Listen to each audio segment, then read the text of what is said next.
এই কিছু ছাপরি বাইকার আছে যারা মনে করেন যে চিপা চাপা ফাঁক পাইলে হুট করে আইয়া সামনে দাঁড়াই যায়, সামনে দাঁড়াইয়া মনে করেন যে ওই যে গাড়িটা যায় ওই গাড়িটা পিছিয়ে পিছিয়ে যায় আর হুটহাট ব্রেক মারে। এগুলো হচ্ছে ছাপরি বাইকার। আমাদের প্রাইভেট কার আমরা যারা চালাই মনে করেন এই যে চালাইতেছি হয়তো ডাইনে বামে যে জায়গা আছে ওই জায়গা দিয়ে হুটহাট হরেন মাইরে ফাঁক দিয়ে উঠে আইয়া সামনে মনে করেন জায়গাটা দখল করে হেলায়। এই যে এই উনি যে অতটুকু জায়গা দখল করছে ওর পাশ দিয়ে যে জায়গাটা আছে ওই জায়গাগুলো মনে করেন যে ওই বিভিন্ন অটো বিভিন্ন ইটি যেগুলো আছে বিভিন্ন রিক্সা টিক্সা সবগুলো আইসা আপনার ই করে।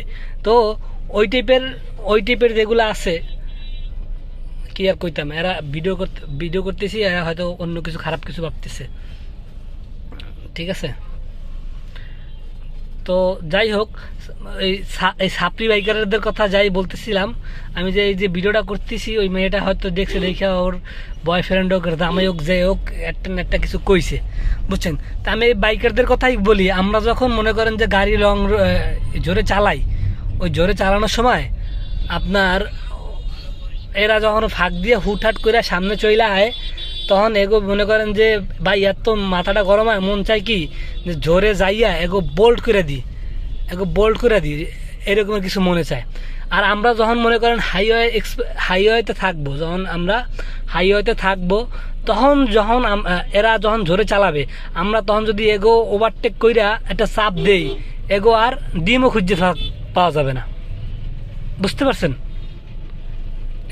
এই যে সাপরি বাইকারদের যদি আমরা হাইওয়েতে আস্তে করে একটা চাপ দিয়ে যাই এগো সামনে খাড়াই, এগো মনে করেন যে গাড়ি থাকবে এই জায়গা আর এগো দেহ থাকবে আর এক জায়গা, এদের অবস্থা হচ্ছে এইটা। তো কি আর কইতাম এদের ব্যাপারে ভাই, যখন গাড়ি চালাই তখন এত রাগ ওঠে এই সাপরি বাইকারদের জন্য, মানে গাড়ি চালাইতে মন চায় না রাস্তাঘাটে। এই যে এখন গাড়ি চালাইতেছি না, ফাঁক দিয়ে এরা দুইজনে উইটে সামনে আসছে, সামনে এসে মনে করেন হুটহাট ব্রেক করে আর এই যে অটোগুলা সামনে ঢোকার সুযোগ করে দেয়, ঠিক আছে। এই যে খারাপটা লাগে যে তোরা উঠছো ঠিক আছে, কিন্তু অন্য অন্য গাড়িগুলো ঢোকার সুযোগ করে কি লেগেছিস।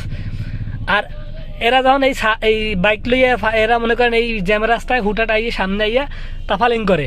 আর আমরা যখন হাইওয়েতে যখন এরা আমাকে সামনে থাকে তখন যদি আমরা এদের ওভারটেক করে যাই খালি একটু যাই সামনে খাড়াই, মনে করেন এগো বাইক থাকবে এক জায়গা আর এগো দেহ থাকবে আর এক জায়গা। তো এই জন্য এই ভিডিওটা যদি কি সাপটি বাইকের যেগুলো আসো, মানে সবার ক্ষেত্রে না, এই টাইপের বাইকের যেগুলো আসো ওইগুলা সতর্ক হয়ে যাও, নাইলে কোনো সময় এরকমের চাপা পড়বা গাড়ির নিচে খুঁজছেও তখন তোমাকে দেহ পাওয়া যাবে না। তো সবাই ভালো থাকো, সুস্থ থেকো, আল্লাহ হাফেজ।